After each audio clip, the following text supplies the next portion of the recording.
Selamat malam Aumania. Selamat malam penonton. Selamat datang lagi di Midnight Live. Gimana kita kalau baca beritanya langsung aja ya? Ya. Karena ini ada berita yang menarik. Jadi kita langsung mulai, inilah Midnight Live.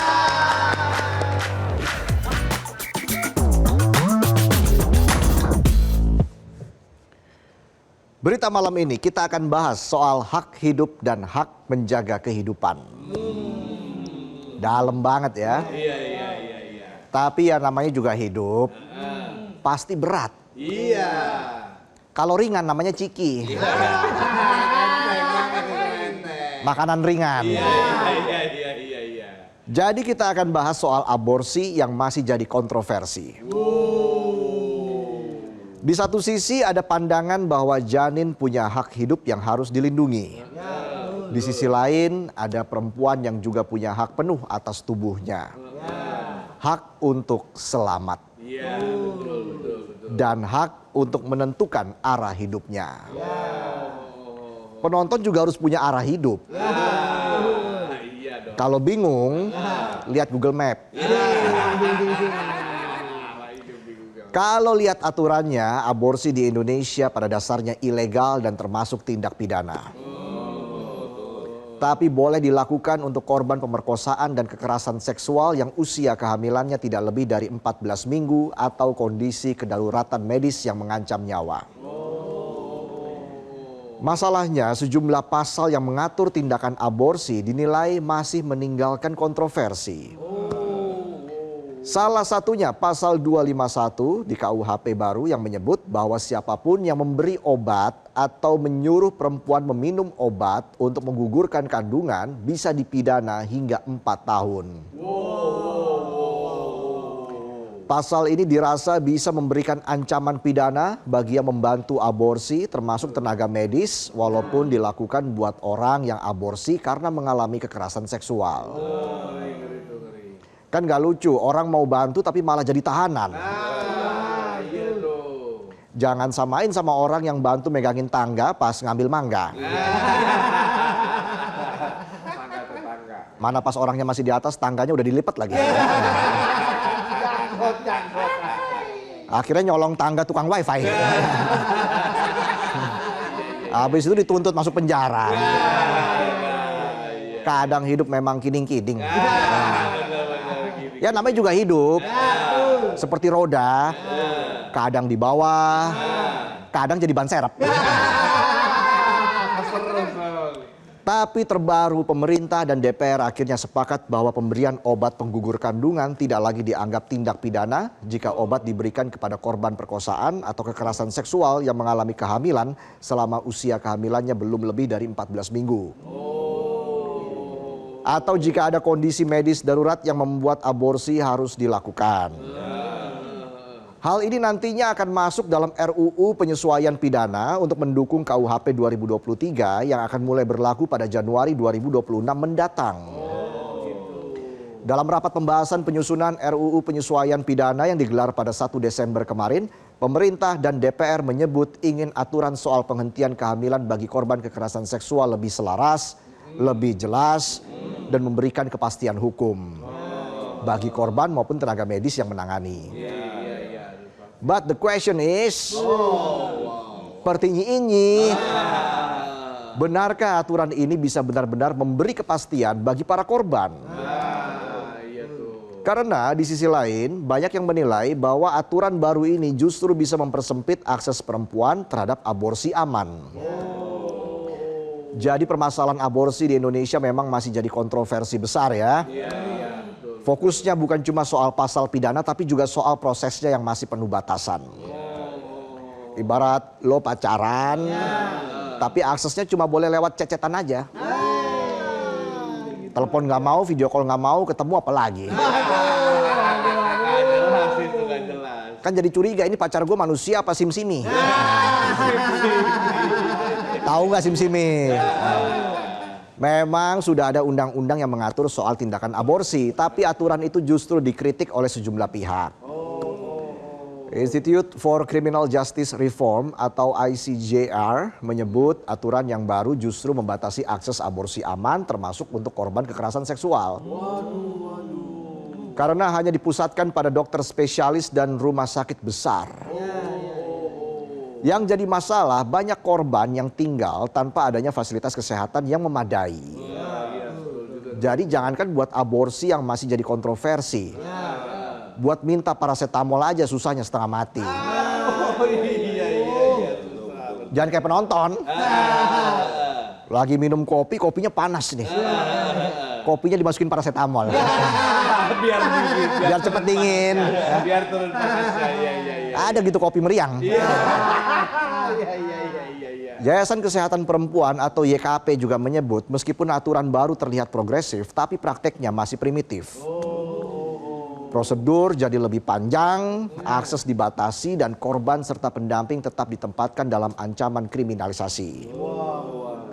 Padahal menurut YKP, aborsi aman itu bagian dari layanan kesehatan, bukan tindakan kriminal. Ibaratnya nih, ada sistem kerja baru yang katanya lebih efisien. Semua disatuin. Satu orang harus banyak bisanya. Emang kita kobra. Banyak bisanya. Kerja double gajinya single. Tekanannya campuran. Ditekan dari seluruh penjuru mata angin. Itu kerja apa dikerjain? Bisa jadi. Walaupun kerja lo multifungsi, lo bakal tetap kalah sama yang multi face. Semua itu harus step by step. Kedondong aja butuh proses buat jadi kupu-kupu. Kepompong ya.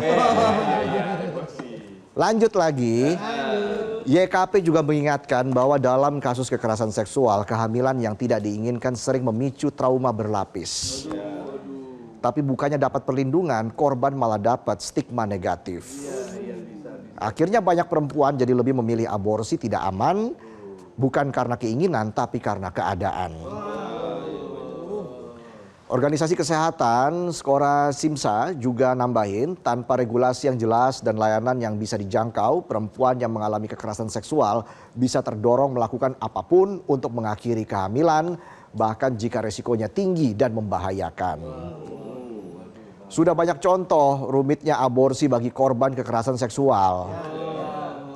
Kita coba ceritakan satu kasus yang terjadi di Jombang tahun 2021.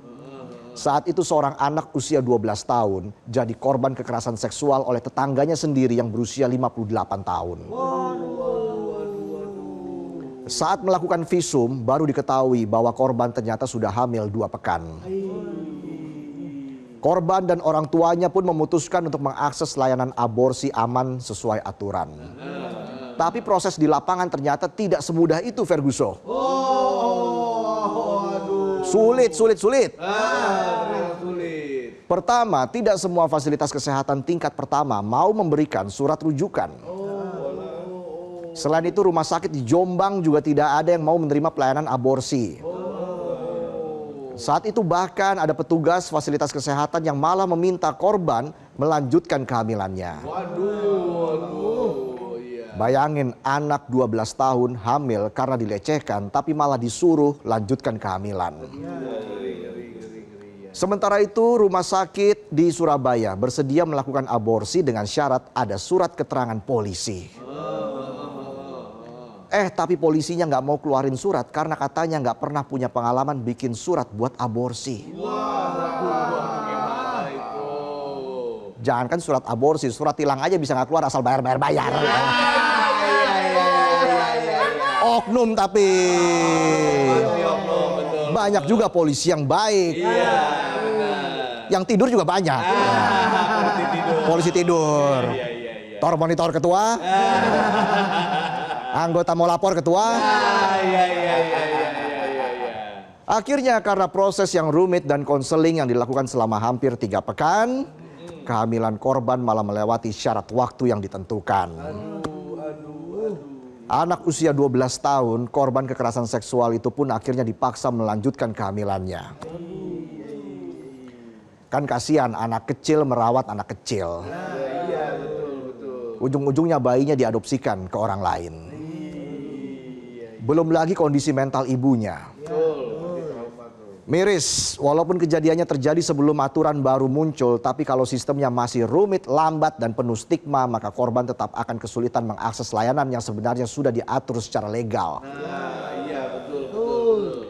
Meski demikian, Ikatan Dokter Indonesia atau IDI tetap menegaskan aborsi harus dilakukan oleh tenaga medis yang kompeten dan di fasilitas yang memenuhi standar. Kayak penonton di sini harus memenuhi standar. Standarnya apa? Apa tuh? Bisa hae. Bisa iya. Bisa teriak uye. Bisa teriak au. Bisa semuanya kecuali disuruh kerja. Kan udah jam pulang. Mau kerja terus loh sampai pagi. Lanjut lagi.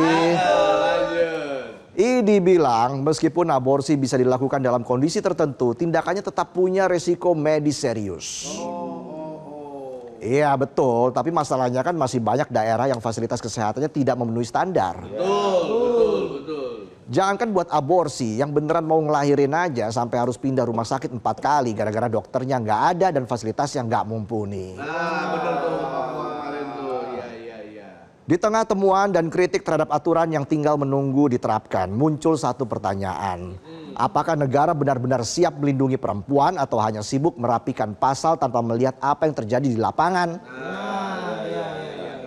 Kita bisa saja terus berdebat soal hak janin, hak ibu, moral, etika, syarat medis, sampai tafsir darurat. Tapi kalau ujung-ujungnya korban kekerasan seksual tetap kesulitan mendapatkan keadilan dan layanan yang aman, ya percuma juga. Sama aja kayak ngomong akan menata ulang tata kelola lahan, serius menjaga hutan, tapi tetap aja pembalak liar dibiarkan. Bener tuh. Ujung-ujungnya kekayaan alam untuk negara, bencana alam derita rakyatnya. Iya, bener lagi. Reformasi hukum lewat RUU penyesuaian pidana memang bisa jadi langkah maju asalkan dibarengi implementasi yang nyata dan akses layanan yang benar-benar terjangkau. Betul. Jangan biarkan perempuan hanya dianggap sebagai mesin produksi dan reproduksi. Aborsi aman seharusnya dipandang sebagai bagian dari layanan kesehatan. Iya. Bukan sekedar perkara pidana yang menyusahkan. Iya. Emangnya koruptor nyusahin? Itulah tadi sajian pembuka kami di Midnight Live. Kami akan kembali dengan sejumlah informasi lain, dan karena hari ini hari Selasa kita punya sebat. Iya. Selasa baca komentar. Jadi tetaplah di Midnight Live.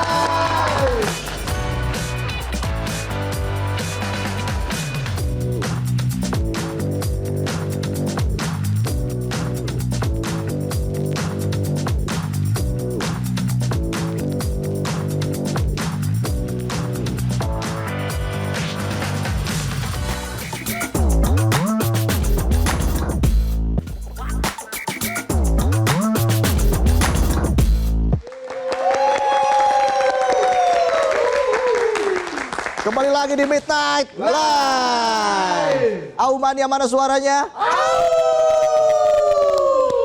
Dan di segmen ini Juga ya. Iya, rame dong. Tapi kok gelap ya? kacamata buka dulu. Oh, kacamata bilang dong. Masih gelap ya? Dan. Sudah buka dong mata gua dong. Tak, Ya buka matanya. Oh, rame banget. Nggak kayak di sosmed. Kita rame di sosmed doang. Asli rame juga. Ini rame. Asli rame juga ternyata. Iya dong, walaupun cuma 4 orang penontonnya rame banget. Iya. Sering FYP nih penontonnya. Walaupun dari kepala belakang doang. Nggak cuma penonton, tentunya hostnya juga Faiz Reza dong. Siapa? Faiz Reza dong.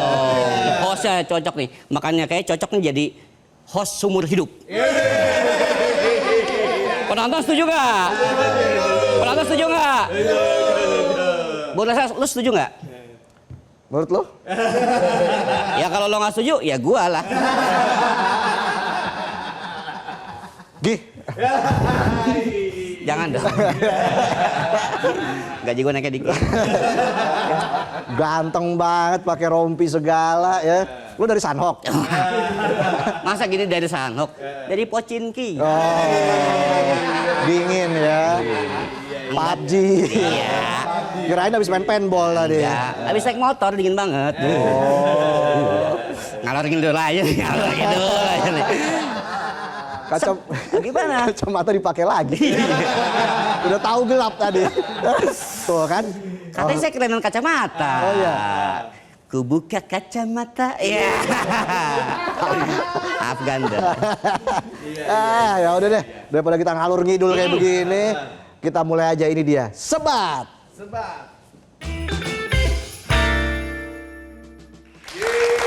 Kita baca sebat. Sebat Selasa baca komentar. Ini juga rompi banyak kantongnya. Oh iya. Jadi bisa naruh kacamata. Ada Mana, Cid? itu Banyak fungsinya bungkusannya. juga. Baik bungkusan. Iya, keren memang. Minjem. Gantengan pakai kacamata apa nggak pakai kacamata, Otong? Pakai dong. Pakai. Masa sih? Pakai nih. Oke. Kalau itu permintaan pemirsa, ya kita pakai dong. Kita kacamata. Nah, kalau akan lama lagi. Udah, taruh aja. Saya Apa kan mau sih? baca, ntar nggak kebaca. Apa sih tema sebat kita malam ini, Tong? Temanya adalah kita minta doa dan harapan untuk korban bencana di Sumatera. Iya. Dari Aumania. Oke, kita baca komentar yang pertama atau harapan dari Aumania. Yang pertama dari @cbsfc_official. Pray for Sumatera. Semoga lekas pulih dan kembali lagi seperti sedia kalanya kehidupan masyarakat di Sumatera. Semoga setelah ini dapat pelajaran yang dapat dipetik, yaitu jangan merusak alam dan sayangi alam sekitar. Dengan tidak menebang pohon supaya banjir dan tanah longsor tidak terulang lagi di Sumatera. Duka warga Sumatera, duka kita bersama. Oke. Selanjutnya dari siapa, Tong? Dari @teda.januar.1. Semoga saja untuk keluarga yang ditinggalkan, semoga saja diberikan ketabahan, kekuatan dan tawakal kepada seluruh keluarga korban. Iya. Dari @teguh Setiawan, turut berduka dan berdoa untuk saudara-saudara kita di Sumatera. Semoga kita semua bisa saling berempati atas kejadian ini dan mereka yang di sana diberikan kekuatan, perlindungan, pemulihan yang cepat. Amin. Dari @maria.agustina16, sungguh berat cobaan saudara-saudara kita di Sumatera. Semoga keluarga yang kehilangan kuat dan tabah, keadaan segera pulih, transportasi bisa tersambung kembali sehingga bantuan bisa tersalurkan. Amin. Dari @Eria Ananda, semoga warga yang meninggal dunia diterima amal ibadahnya oleh Tuhan, warga yang hilang bisa segera ditemukan, warga yang mengungsi bisa segera mendapatkan bantuan untuk melanjutkan hidupnya kembali. Semoga ini jadi pembelajaran bahwa lingkungan yang rusak akan menimbulkan bencana yang besar pula. Perlu ada penegakan hukum yang tegas terhadap pihak yang merusak hutan, karena hutan tidak hanya sebagai paru-paru dunia tetapi juga sumber penyeimbang lingkungan. Selanjutnya dari @upprojectid. Ogut berdoa buat teman kita yang terkena musibah di Sumatera. Semoga lekas pulih untuk Sumatera, stay strong dan stay safe buat kawan kita di Sumatera. Dari @jaka_stage, semoga lekas pulih di Sumatera, bisa berkumpul dengan keluarga di rumahnya dengan baik dan sehat. Dan bagi korban yang meninggal, semoga diberikan ketabahan dan kekuatan untuk menghadapi cobaan bencana banjir ini, khususnya bagi pihak keluarga. Iya. Lanjut lagi. Dari @bagas_ramadan25, bagi saudara-saudaraku yang di Sumatera bisa secepatnya segera pulih dan bangkit kembali. Bagi keluarga yang ditinggalkan, semoga diberikan ketabahan dan kekuatan atas kejadian yang tidak diduga ini, dan korban meninggal dunia husnul khotimah. Amal ibadah kebaikan diterima yang maha kuasa. Dengan kejadian ini menjadi pembelajaran bagi kita semua tentang perlunya keseimbangan ekosistem alam, lingkungan, dan kedepannya para pemangku kebijakan perlunya pentingnya tata kelola lingkungan, karena pada akhirnya bencana yang terjadi bukan disebabkan faktor alam, tapi karena kondisi lingkungan yang kacau akibat ulah manusia itu sendiri, dan alam pun murka. Hashtag doa untuk Sumatera, hashtag Pray for Sumatera, #Indonesia Berduka. Dari Bagus Adriel 14, semoga semuanya pulih kembali seperti semula, proses pencarian dan evakuasi korban bencana dilancarkan, dan semoga pejabatnya sadar ini adalah renungan bersama agar kejadian serupa tidak terulang lagi. Lanjut dari @thebluespear168, semoga dikuatkan, ditabahkan, bisa kembali ke rumah masing-masing lagi bagi yang mengungsi, dan kita semua yang menonton dari jauh dapat membantu melalui cara apapun. Semoga Sumatera lekas pulih, keluarga yang ditinggalkan ditabahkan dan dikuatkan. Semoga menjadi pelajaran bagi kita semua kalau manusia hidup tidak bisa lepas dari peran alam, tidak boleh rakus merusak alam untuk kepentingan manusia sendiri. Dan selanjutnya harapan dari @Vini Cartoons, semoga warga yang terdampak diberikan ketabahan dan kesabaran, semoga bisa lebih pulih lagi keadaan di sana setelah terkena bencana.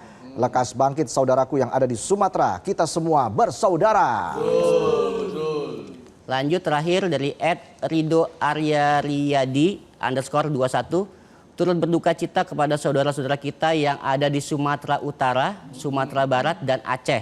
Semoga warga-warga yang ada di luar sana segera bangkit dan lekas banjir ini mulai surut, sembuhkan kota ini. Iya, tentunya harapan yang terbaik untuk Iya. saudara-saudara kita yang saat ini ada di Sumatera. Dan yang pasti Metro TV terus mengabarkan keadaan di Sumatera selama 24 jam penuh ya. Yap. Kita akan nantikan terus update-nya seperti apa di program-program selanjutnya. Iya. Dan kita jeda dulu. Setelah jeda ada seorang bintang tamu yang kita hadirkan di sini. Penyanyi muda namanya Axelo. Jadi tetaplah bersama kami di Midnight Live.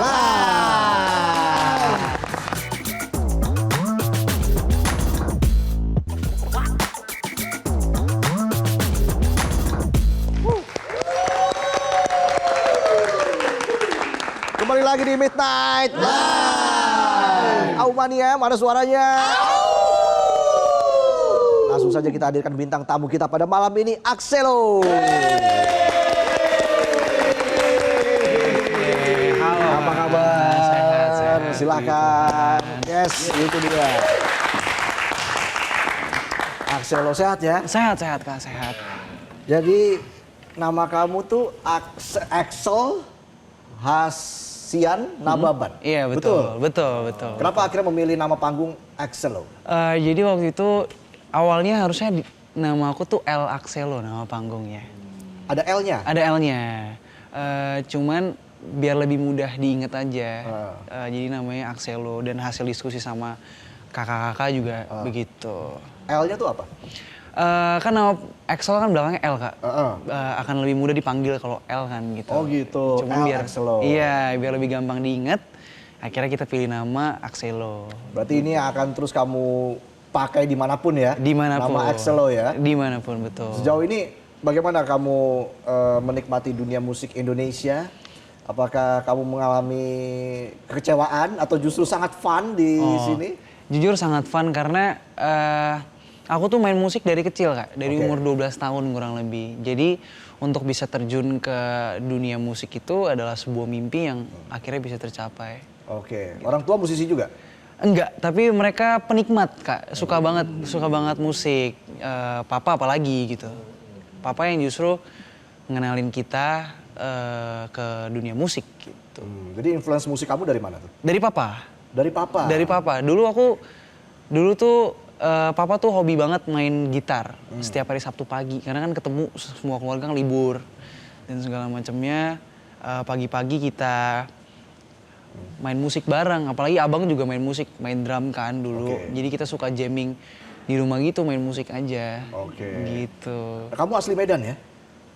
Aku orang Batak tapi lahir di sini Kak. Lahir di sini? Iya, di Tangerang. Oke, mungkin kamu ada ucapan untuk saudara-saudara kita di Sumatera saat ini, sekaligus memotivasi saudara-saudara kita di sana seperti apa?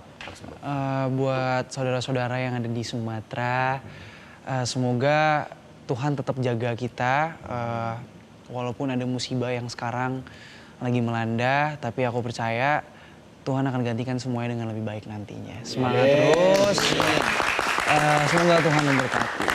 Ya, semoga Tuhan memberkati. Nah, saat ini kamu juga masih kuliah ya? Kuliah betul. Oke, jurusan? Aku kuliah semester 3 di ilmu komunikasi, Kak. Ilmu komunikasi. Ilmu komunikasi. Berarti nanti magangnya di Metro TV. Wah, Bisa kan ya, nyambung kan? bisa. Apalagi kalau magangnya di Midnight Live. Nah, itu dia masuk.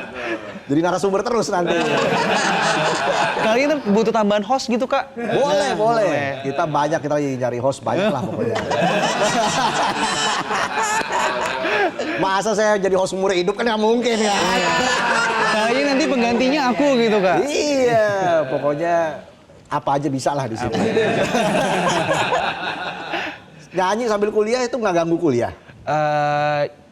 Sebenarnya nyanyi sambil kuliah sih nggak gitu mengganggu ya, Kak. Cuman kemarin aku akhirnya memutuskan cuti karena sempet terjun juga ke dunia sinetron waktu itu gitu. Jadi akhirnya memutuskan untuk cuti kuliah karena kayaknya agak sulit kalau dibendung semuanya gitu.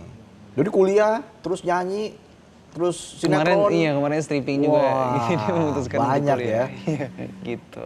Terus kamu ikut kompetisi apa sebelumnya? Aku lulusan Indonesian Idol season 13, Kak. Oke. Gitu. Terus setelah itu? Setelah itu, setelah lulus, aku main sinetron dulu, baru akhirnya di bulan November kemarin aku rilis single perdana aku. Oke, ini benar-benar single perdana ya? Single perdana, betul. Judulnya? Judulnya Amit Amit. Nah. Judulnya Amit Amit. Iya. Kebetulan meja kayu nih kan? Bisa amit-amit. Iya, gitu ya. Kenapa memilih judul itu dan kenapa akhirnya kamu membuat sebuah single? Jadi pertama-tama single ini kan dibikin sama kakak-kakak dari label Hits Record. Jadi kenapa judulnya Amit Amit? Jadi lagu ini kan bercerita tentang perspektifnya seorang laki-laki sama pacarnya. Semasa pacaran itu si cewek ini tuh selalu mengeluh, selalu nyebut hal-hal yang enggak tentang pacarnya, tentang laki-lakinya. Nah, akhirnya si cowok ini ngomong, aduh gimana nih kalau Tuhan bilang iya, terus dia denger semuanya. Amit-amit deh sayang, jangan sampai terjadi gitu. Oke, jadi ucapan adalah doa. Iya, itu kayak warning gitu loh. Ini ucapan doa lu nanti dikabulin, lu yang nyawa sendiri gitu. Oke. Kau pernah juga kayak itu, mengalami hal seperti itu? Wow. Misalnya jangan sampai deh gitu. Misalnya. Pernah juga. Pernah. Jadi agak relate juga nyanyiinnya kadang-kadang kayak gitu. Karena relate. Ada kolaborasi dengan musisi lain? Belum sih, sekarang sih belum. Belum Iya belum, masih sama kakak-kakak label sih gitu. Oke, tapi ke depan siapa musisi yang paling kamu inginkan untuk bisa diajak kolaborasi? Banyak banget Kak sebenarnya. Kalau misalkan internasional, aku pengen Bruno Mars. Karena aku suka banget dan inspirasi bermusik aku salah satunya juga dari Bruno Mars gitu. Kalau genre musik kamu? Aku sebenarnya pop R&B, pop gitulah. Tapi nanti akan menyesuaikan lah ya? Iya, akan menyesuaikan. Aku mungkin akan belajar lebih banyak lagi mungkin biar aku bisa ekspor lebih banyak juga. Gitu. Iya. Tapi kamu juga bisa main alat musik? Bisa main alat musik. Kalau vokal dulu belajarnya gimana? Aku justru vokal itu paling terakhir, aku belajar musik dulu. Oke. Gitu, jadi vokal aku belajar sendiri juga, semuanya otodidak. Terus akhirnya orang pertama yang bilang suara kamu bagus siapa tuh? Awalnya papa, cuman aku nggak percaya, kadang-kadang orang tua suka bohong Kak. Kan kadang-kadang bilang suaranya bagus, aslinya enggak. Gitu. Kadang-kadang kayak gitu. Akhirnya kamu sadar suara kamu bagus kapan? Itu waktu aku SMA Kak, kelas 1. Kelas 1 SMA, aku nyanyi sama teman-teman aja lagi nongkrong. Terus ada satu temanku deket banget sampai sekarang. Yeah. Dia tuh bilang, aduh suara lu tuh bagus, sayang banget kalau nggak dipakai gitu. Ya udah akhirnya daripada kita main musik, aku Main bola tuh akhirnya? Oh iya. Bukan Kak, aku Akhirnya fokus main musik terus ya, bermusik. nyanyi sih. Nyanyi. Fokusnya segmented ke nyanyi dan kurang lebih 2 tahun baru akhirnya ikut ajang Indonesian Idol gitu. Wow, perjalanan cukup panjang juga ya? Cukup panjang dan cukup singkat Kak. Oke. Panjang dan singkat nggak tahu gimana tuh ceritanya bisa disambungin, cuma ya gitulah. Selama berkarir di dunia musik apa yang bikin kamu down? Aduh, aku kan berkarir di dunia musik ini kurang lebih baru berapa ya?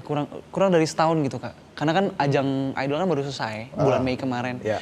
Cuman kalau aku mau cerita, kemarin itu selama aku ikut Idol tuh banyak banget kata-kata dari netizen yang kurang enak kan. Jadi itu kadang-kadang bikin Kamu overthinking tuh? bukan overthinking lagi, Kak. Aku udah sampai ke fase stres mungkin selama di ajang Oh, ya? itu. Karena sampai bawa-bawa ke ranah-ranah keluarga dan segala macam yang cukup mengganggu gitu kan. Jadi akunya juga agak bukan ogah-ogahan sih, lebih ke agak takut untuk lanjut gitu. Karena tekanannya terlalu banyak. Akhirnya kamu bisa bounce back gimana ceritanya? Pertama aku punya orang tua yang hebat kan, yang dukung terus. Ada papanya di sini. Ada Ada mamanya juga. Nonton semua support kamu loh ya. Orang tua yang hebat, keluarga yang hebat yang dukung terus bahwa dan aku dikasih prinsip bahwa aku tuh jalan menuju masa depan tuh sendirian. Aku nggak perlu dengerin segala sesuatu yang menghalangi jalan aku gitu. Cukup belajar, perbaiki kesalahannya, menuju masa depan dengan versi yang terbaik gitu. Oke, kritik yang membangun, kamu kita terima ambil, pastinya, gitu. kamu Iya. ambil yang baik-baiknya aja begitu ya. Tapi kalau kamu bilang tadi karir kamu baru setahun, artinya proses pembuatan lagu Amit-Amit ini berapa lama? Wah ini cepet banget Kak, kurang lebih 2 mingguan. 2 minggu jadi 2 tuh? mingguan, iya. Jadi aku bungkus sinetron itu bulan Oktober. Di minggu kedua bulan Oktober, kita akhirnya produksi lagu Amit-Amit itu, recordingnya. Dan kurang dari semingguannya lagi, bulan awal November, baru akhirnya kita produksi MV. 2 minggu, 3 mingguan lah produksi MV gitu. Akhirnya rilis di bulan November juga. Artinya sebenarnya waktu kamu aktif atau lagi main sinetron gitu ya, sudah terpikir itu ya untuk membuat lagu ini? Sudah, lagunya udah jadi Kak, cuma Udah jadi. belum kesempatan kita record gitu. Oke, ada tantangan tersendiri ketika kamu melakukan proses record? Ada jelas Kak. Apa aja tuh? Jadi kan kurang lebih aku main sinetron tuh 2 bulan ya. Oh, 2 bulan. Dari Agustus sampai Oktober. Stripping tuh ya? Stripping setiap hari, Senin sampai Minggu. Dari pagi sampai pagi? Dari pagi sampai pagi, siang, sorenya lagi gitu. Ada penonton dong ya? Gitu. Gak beda jauh. Terus Oh gitu ya? Iya. Capek banget tuh ya? Capek. Terus sebenarnya mungkin karena aku masih muda juga gitu ya Kak. Jadi kayak nggak terlalu capek. Enjoy juga karena sama teman-teman yang masih seumuran juga kan. Tapi tantangannya adalah stripping artinya jauh dari dunia musik. Iya, Aku jarang nyanyi, nggak pernah ketemu lagi yang nyanyi-nyanyi dan segala macamnya. Dan ketika kembali bernyanyi, aku harus balik ke dapur rekaman. Dan lagunya juga itu kan lagu yang baru aku dengar, jadi kadang-kadang masih rada samar-samar dan segala macamnya. Oke. Tantangannya di situ, gitu. Tapi dibantu. Gitu, sama Waktu hal acting yang- juga belajar acting? Belajar Kak, karena sinetron itu juga debut pertama kan sebelumnya. Aku nggak pernah ada di dunia acting, maksudnya musikal dan segala macam. Jadi tahun lo banget ya? Tahun, iya. Tahun belajar Kak, tahun belajar gitu. Kalau acting sedih gimana tuh kalau acting sedih misalnya? Cara membangun emosinya tuh Nah kebetulan aku nggak pernah dapet yang sedih-sedih Kak, gitu. Jadi mungkin harus belajar, karena aku kadang-kadang masih nggak bisa bedain mana sedih, mana happy. Karena hidup aku flat aja gitu Kak, rata. Paling bandel ngapain paling bandel? Di sinetron, Atau di manapun, di sekolah, di kampus? mandi hujan Kak. Mandi hujan ya. Penonton main becekan aja. Oh, mandi hujan tuh paling bandel tuh. Ya, Iya, tapi ya gitu-gitulah bandel-bandel anak muda lah Kak. Iya, Kalau iya, gitu iya, dulu, gitu. Pernah dimarahin papa? Hah? Pernah dimarahin nggak? Kebalik aku yang marahin papa. Ampun om. Pernah lah, sering lah. Tapi papa bilang, nggak apa-apa, papa juga dulu gitu. Gitu. Oh, papa Aman suka main aja. hujan juga? Hah? Papa suka main hujan? Papa main hujan juga. Pantesan duduk di kursi penonton bapaknya, ya sama aja main becekan juga. Om, aman om ya? Nah, ke depan nanti akan ada proyek apa lagi nih?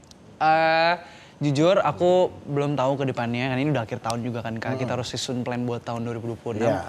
Tapi kalau dari keinginan aku sendiri, aku pengen rilis single yang kedua, itu yang pasti. Oke. Dan suatu saat nanti, mungkin di tahun 2026, mungkin tahun 2027, aku harus ada di layar lebar Kak. Gitu. Itu mimpi aku selanjutnya gitu. Bikin album Bikin album Pasti juga, ya? pasti harus itu. dalam wajib. waktu 5 tahun atau di atas itu? Mungkin kira-kira? 3 bulan Kak harus udah jadi albumnya. Album foto, album foto. 3 Album bulan foto kan jadi. album banyak Iya, Kak. banyak. Iya. Udah tepuk tangan aja. Kalau mau tepuk tangan tunggu banyak. kode dari saya. Iya. Semangat. Saya enggak. Tapi ada kemungkinan berganti genre. Iya, pasti. mungkin akan cari lagu yang di luar zona nyaman juga Iya, gitu. Belum tahu juga ke Jadi depannya. nanti setelah bikin single bisa main layar lebar juga. Iya, aku pengen banget sih. Film seperti apa yang kamu inginkan? Film apa aja sih, Kak? Action? Action. Jujur kan di dunia acting itu kan aku baru banget. Jadi aku belum tahu ke depannya, belum tahu apa yang aku suka, tapi mungkin romance akan asik sih. Romance. Iya, romance akan asik. Jadi harus ada sedih-sedihnya, harus ada nangisnya Harus tuh. sedih- bener juga. Iya kan? Iya. Nggak ada romance yang bahagia-bahagia aja gitu, Kak. Ada biasanya yang happy ending namanya. Kalau bahagia, misalkan iya. kalau misalkan romance yang perselingkuhan, aku yang jadi selingkuhannya nggak apa-apa. Asal jauh dari nangis-nangis gitu. Aku yang nangisin nggak apa-apa. Iya, iya. Atau aku yang selingkuh gitu. Nah, itu nggak apa. Semoga nggak ada di dunia nyata ya. Semoga nggak terjadi. Nggak akan, itu bisa dipastikan, janji. Bisa dipastikan nggak akan terjadi di dunia nyata. Lalu untuk lagu Amit-Amit sendiri nih, harapan kamu itu apa untuk lagu ini? Buat harapan aku di lagu Amit-Amit, buat temen-temen yang mungkin relate tapi nggak tahu harus suarain lewat mana. Iya. Nah, kita nyanyiin bareng di lagu yang Amit-Amit. Wih. Gitu. Langsung aja kalau gitu ya. Boleh. Axelo akan nyanyi lagu Amit-Amit, ini single perdananya Axelo. Iya, betul. Pokoknya sukses terus buat karir kamu ke depan. Terima kasih Axelo dimanapun itu, di dunia seni, seni peran, seni musik. Dan juga Bela diri. Bela diri, gas. Pokoknya apapun itu selalu dapat support dari orang-orang Amin, terdekat amin. dan selalu dalam perlindungan Tuhan. Amin.